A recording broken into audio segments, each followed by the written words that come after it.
बुतजले होते हैं जो पीछे बदबू छोड़ते हैं। कुछ लोग ये कहते हैं कि यादवों के लिए तो व्यास गद्दी है नहीं है, यादवों के लिए व्यास गद्दी नहीं है। कौन कहता है? भागवत को खोल करके देखो 10वें स्कंद में श्री सुखदेव जी लिख रहे हैं, वर्ण्याम महापुण्यम सर्पा फला निराम यदोर वंशम न सत्वास्त्र पापई प्रमुचते। जो यादवों की कथा को बांचते हैं, जो यादवों की कथा को श्रवण करते हैं, उनके सारे जीवन के पाप कट जाते हैं।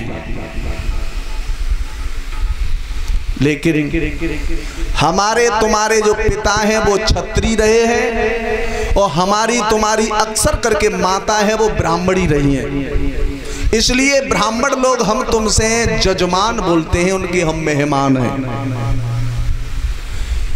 दूसरी बात, प्रमाण कहाँ है? प्रमाण हम बताएंगे तुम्हें। गुरु बृहस्पति जो ब्राह्मण थे, उनकी पत्नी का नाम था तारा। उस चंद्रमा से एक पुत्र पैदा हुआ था जिसका नाम था बुध। तो क्षत्रिय था और माता कौन हुई? ब्राह्मणी। उसके बाद बुध से पैदा हुआ पुरुरवा। पुरुरवा के बाद में आय, उसके लिए भी ब्राह्मण की लड़की थी। उसके बाद महाराज नहुस, नहुस के भी 5 लड़के पैदा हुए, जिसमें सबसे बड़े का नाम था याति महाराज। याति महाराज के लिए भी ब्राह्मण की लड़की का विवाह हुआ था, देवयानी का। तो सर्विष्ठा जो थी, आप जो भी कथा श्रवण कर रहे थे, वो विश्वपर्वा की लड़की थी और देवयानी ब्राह्मण की लड़की थी। और वो दासी बन के गई राजा की लड़की, वो रानी बन के गई ब्राह्मण की लड़की। विदा करते समय कह दिया था कि मेरी बेटी से ही संतान पैदा हो, इस दासी से संतान पैदा न हो। तो बड़ी वाली से 2 पुत्र पैदा हुए, यदु और तुर्वस। छोटी वाली से अनु, दुहु, पुरु 3 बच्चा पैदा हुए। जब देवयानी को मालूम पड़ा है कि मेरे कोख से 2 बच्चे ने जन्म लिया और इस दासी से 3 बच्चों ने जन्म लिया है, तो अपने पिता से कहा, पिताजी ये तो नियम तोड़ दिया गया।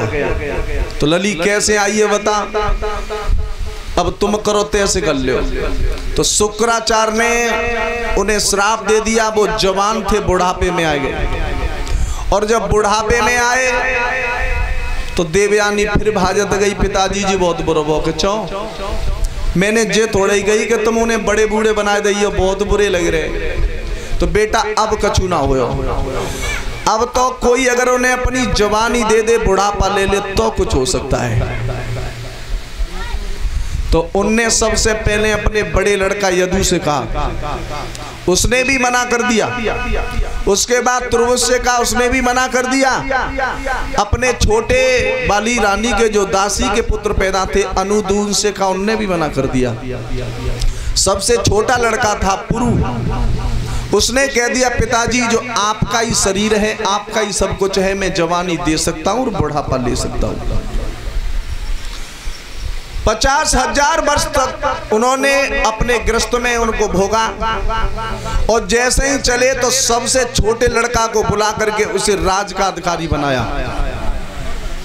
तो तुर्वस कहने लगा, पिताजी ये तो गलत कर रहे हो तुम, हमाओ भैया बड़ो है तो उन्हें राजा बनाओ। शास्त्र में लिखा हुआ है जो राजा का बड़ा लड़का होता है वो राज्य का अधिकारी होता है, और तुमने छोटे लड़का को बनाओ है। तो बाप बोले, बाद ना जवानी मांगी तब तू त्यो भैया का मरेगो हैं?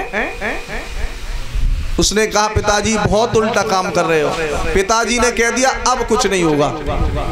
तो उसने कह दिया, पिताजी आज तुमने उल्टा काम किया तो आज के बाद हम भी उल्टा काम करेंगे। तो तुर्वस ने तुर्क देश बसाया, आज भी वहां मुसलमान रहते हैं।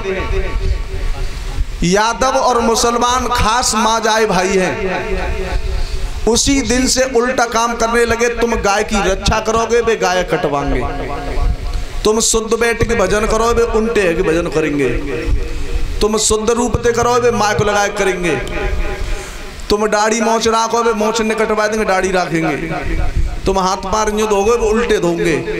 जितना भी तुम करोगे वो उल्टा ही काम करेंगे। अब इसमें ये देवयानी छत्री के लिए क्यों बिवाई गई?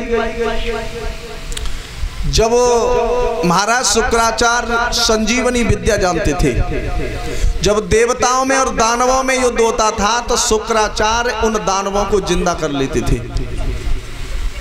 तो देवताओं ने जो बृहस्पति का लड़का था कच, वो विद्या ग्रहण करने के लिए भेजा।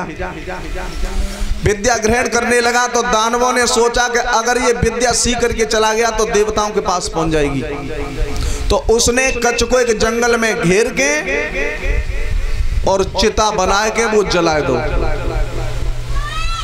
देवयानी बहुत प्यार करती थी। देवयानी बोली, पिताजी भैया नहीं आयो, लली आ जाओ।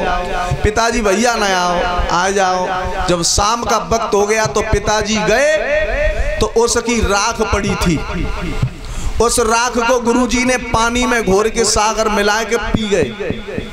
अब जैसे ही पेट में पियो तो वो कच था, वो जिंदा हो गया पेट में।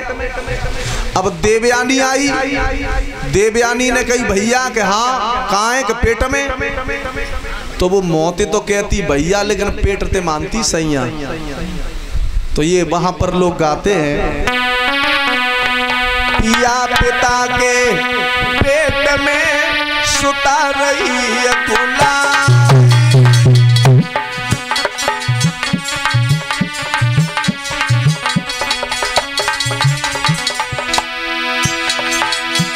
अरे पिता मरे तो पिया मिले, तब मेरो हुई हो गया बोले।